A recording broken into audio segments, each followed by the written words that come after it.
सुप्रभात बच्चों।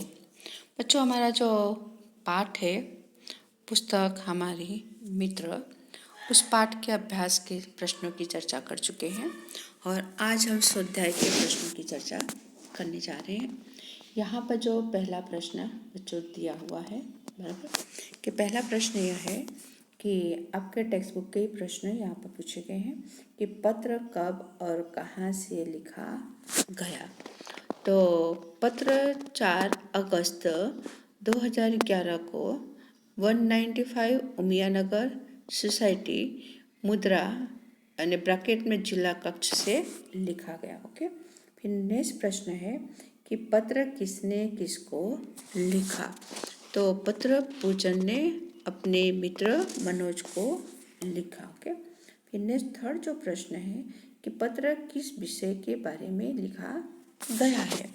तो पत्र पुस्तक के महत्व के बारे में लिखा गया है। ओके, तो वैसे अब नेक्स्ट प्रश्न हम पढ़ने जा रहे हैं बच्चों। यहाँ पर करेंगे कि जो दूसरा जो प्रश्न यहाँ पर दिया हुआ है कि अपने घर कोई पुराना नया पत्र ढूंढिए और उसे देखकर निम्नलिखित प्रश्न के उत्तर लिखिए। बराबर, कि जिस तरह आपके घर पर भी पुराने पत्र पड़े होंगे तो उसको मतलब कि कितना भी पुराना होगा चलेगा, आप उसको निकाल ले, चाहे वो अंतर्देशीय हो या पोस्ट कार्ड हो या लिफाफा हो, बराबर, कुछ भी हो, आपको उसको निकालना है।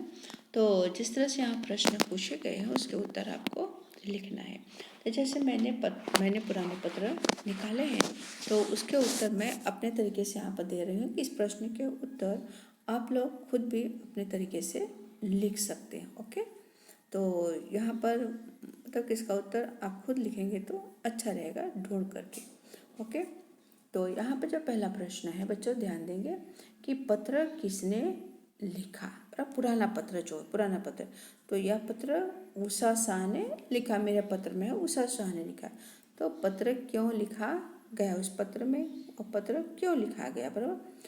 तो पत्र जीवन में रक्तदान यानी खून का महत्व क्या है यह बताने के लिए लिखा गया। बराबर, पत्र कौन से दिनांक को लिखा गया, दिनांक यानी तारीख। तो यह पत्र 1 जुलाई 2010 को लिखा गया। बराबर, तो इसका उत्तर मैंने अपने तरीके से आपको दिया है, तो आप अपने तरीके से भी इसका उत्तर खुद भी लिख सकते हैं। और फिर नेक्स्ट जो प्रश्न यहाँ पर देखेंगे दिया हुआ है कि यहाँ पर कि पत्र भेजने के लिए आमतौर पर पोस्ट कार्ड, अंतर्देशीय जिसे कहते हैं इंग्लैंड लेटर, और फिर लिफाफा ने कवर, बराबर, इस्तेमाल किया जाता है। डाकघर जाकर इनका मूल्य पता कीजिए, यह भी पता कीजिए कि इनमें क्या अंतर है। तो बच्चों यह काम भी आपको ही करना है, लेकिन फिर भी मैं आपकी सुविधा के लिए इसके बारे में जो मतलब पोस्ट कार्ड का जो प्राइस जो कीमत है, अंतर्देशीय जो है लिफाफा है, इसकी जो कीमत है वह, और इन मूल्याने कीमत इन सभी का कीमत भी मैं आपको बताऊंगी, और इसके बारे में अंतर भी क्या है। तीनों जो पत्र लिखने का जो है पोस्ट कार्ड जो है अंतर्देशीय लिफाफा, इन तीनों में क्या अंतर उसके बारे में भी मैं आपको बताऊंगी। लेकिन आप लोग भी आपके आसपास में अगर कहीं और डाकघर हो तो वहाँ पर जाकर के इन सभी के बारे में आप जानकारी आप खुद भी प्राप्त कर सकते हैं अपने समय के अनुसार। ओके, तो पहले यहाँ पर दिया हुआ है पोस्ट कार्ड, बराबर। तो पोस्ट कार्ड पत्र खुला होता है, बराबर। अंतर क्या है कि जो पोस्ट कार्ड जो पत्र होता है वो खुला होता है, इसलिए इस पत्र को कोई भी पढ़ सकता है और इसमें लिखने के लिए अधिक जगह नहीं होती पोस्ट कार्ड में, और इसका मूल्य सिर्फ 50 पैसा होता। कितना होता? 50 पैसा, यानी 50। ओके, और फिर दूसरा आता है अंतर्देशीय पत्र।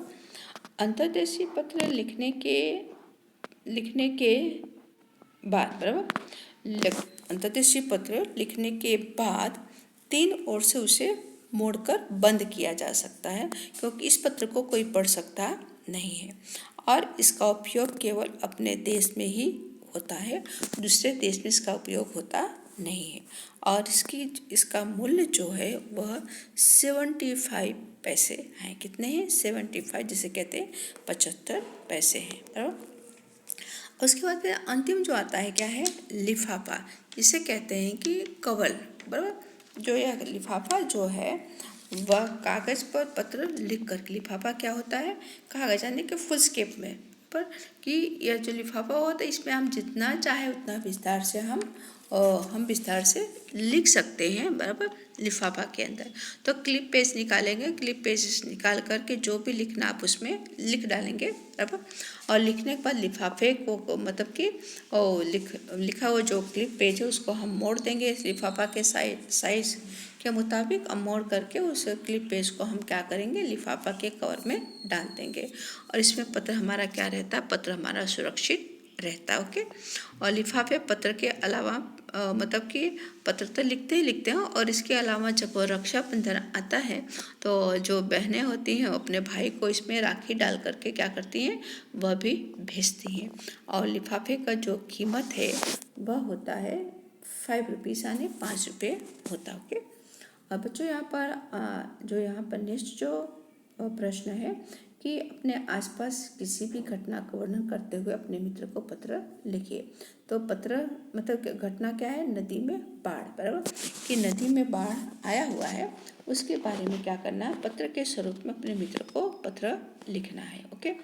तो वैसे यहाँ पर भी देखेंगे, यहाँ पर दिया हुआ है मतलब कि पेशे वाले मतलब कुंजड़ा, ओके, घड़ी साज, बजाज, जिल्द साज, खरीदी, खटबुना, तमोली, पंसारी, हलवाई, सौदागर। यहाँ पर उसके नाम क्या है? गुजराती में दिए हुए, ओके। ये देखो भारतीय डाक, इसका सिंबल इस तरह से यहाँ पर देखेंगे कि भारतीय डाक का सिंबल यहाँ पर दिया हुआ है, ओके। तो भारतीय डाक ऐसा होता है, जिसे कहते हैं पोस्ट ऑफिस, पर ये रहा भारतीय डाक।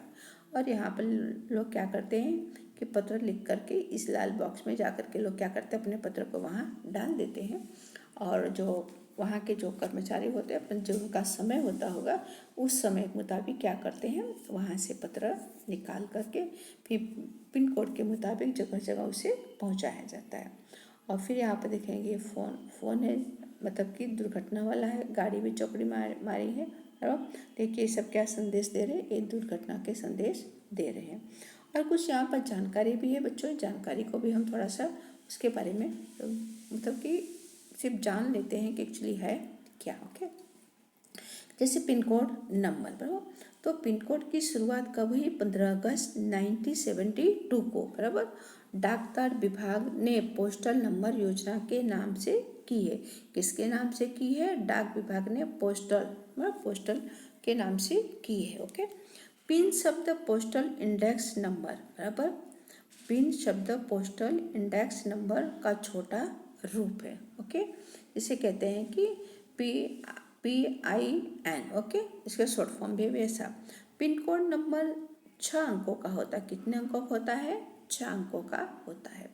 और हर एक अंक का एक खास स्थानीय अर्थ होता है। जैसे कि मान लो कि आपके लिफाफे पर लिखा हुआ है कि 6 अंक दिया हुआ है, तो उन 6 अंकों से पता चल जाता है कि यह पिन कोड नंबर कहाँ का है। जैसे 110016, बराबर, ये पिन कोड नंबर है। तो इस पिन कोड से अनुमान लगाया जाता है कि यह दिल्ली है, हरियाणा, हिमाचल प्रदेश, पंजाब या जम्मू कश्मीर का है। अगले 2 अंक 10 हैं, यह तय करते हैं कि यह दिल्ली राष्ट्रीय राजधानी, अगले 2 अंक जो है, बराबर, दिल्ली राष्ट्रीय राजधानी क्षेत्र के उपक्षेत्र दिल्ली का कोड नंबर है। अगले 3 अंक जो हैं 016, बराबर, वो दिल्ली उपक्षेत्र के हैं, ऐसे बताया जाता है, ओके। डाकघर का कोड नंबर है। इससे इससे कोड नंबर से क्या होता है? डाकिया को डाक बांटने में सुविधा होती है, बराबर। तो बच्चों आपको अभी अनुमान लगाना है कि अब तुम्हारा स्कूल जहाँ पर भी है, बराबर, तो उसका पिन कोड क्या है उसे आपको पता करना है, ओके। तो यहाँ पर भी ऐसे छोटी सी कविता दी हुई है कि चिट्ठी का संदेश चिट्ठी में है मन का प्यारा। जब चिट्ठी आता है, जब किसी का पत्र आता है तो क्या हमें जानने की इच्छा होती है कि चिट्ठी में क्या क्या लिखा गया है। तो चिट्ठी में है मन का प्यारा, चिट्ठी है घर का अखबार, छोटा सा कागज बिन पैर, करता दुनिया भर की सैर, नए नए संदेश सुनाकर जोड़ रहा है दिल के तार। बराबर। तो आपको अगर समय मिले तो वहाँ की मुलाकात कीजिए डाकघर के, और उसके बारे में आप मतलब कि अपने अनुसार जैसा समय मिले 8-10 वाक्य डाकघर के बारे में आप लिख सकते हैं। बराबर। तो ये सब क्या है कि ये हमारे देश की मतलब कि जो डाकघर है, हम सभी भारतवासियों एक तरह की एक जगह बैठे हुए दूसरी जगह से हमें जानकारी डाक विभाग के द्वारा हमें मिल जाती है। तो वैसे बच्चों यहाँ पर भाषा सज्जता दिया हुआ है, उससे भी एक बार आप मतलब कि पढ़ लीजिएगा, सुन लीजिएगा। बराबर। तो मतलब कि यहाँ पर जो है कि कुछ बच्चे देखेंगे कि जो क्रियाएं कर रहे हैं, झूल रहे हैं यहाँ पर झूला पर। बराबर। कुछ झूला पर बैठे हैं, कुछ बातचीत हो रही है, मतलब कोई सिंचाई कर रहा है, पर बच्चे खेल रहे हैं वैसा। तो यहाँ पर क्या है कि उद्यान है, उद्यान यानी बगीचा है। बराबर। बच्चे झूला झूल रहे हैं, माली पौधे को पानी दे रहा है, कुछ व्यक्ति आपस में बातचीत कर रहे हैं, बच्ची दौड़ रही। बराबर। तो यहाँ पर इन वाक्यों में कहीं कुछ कार्य हो रहा है जो पद किसी कार्य करने या होने का बोध कराए। बराबर। वह क्या है, वह क्रिया कहलाता है।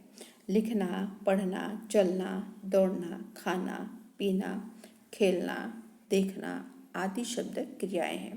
बराबर। जो क्रियाएं आप लोग करते हैं, तो ऐसी क्रियाओं की भी सूची आपको बनानी है। तो बच्चों यहाँ पर और आपको मैं आपकी नोट में आपको निबंध भी लिखना है। पुस्तक हमारी मित्र है, आप अपने तरीके से भी निबंध लिख सकते हैं, और मैं आपको निबंध लिखकर भेजती हूँ, उससे भी आप देख करके उसमें से भी आप लिख सकते हैं जैसा आपको ठीक लगे। ओके।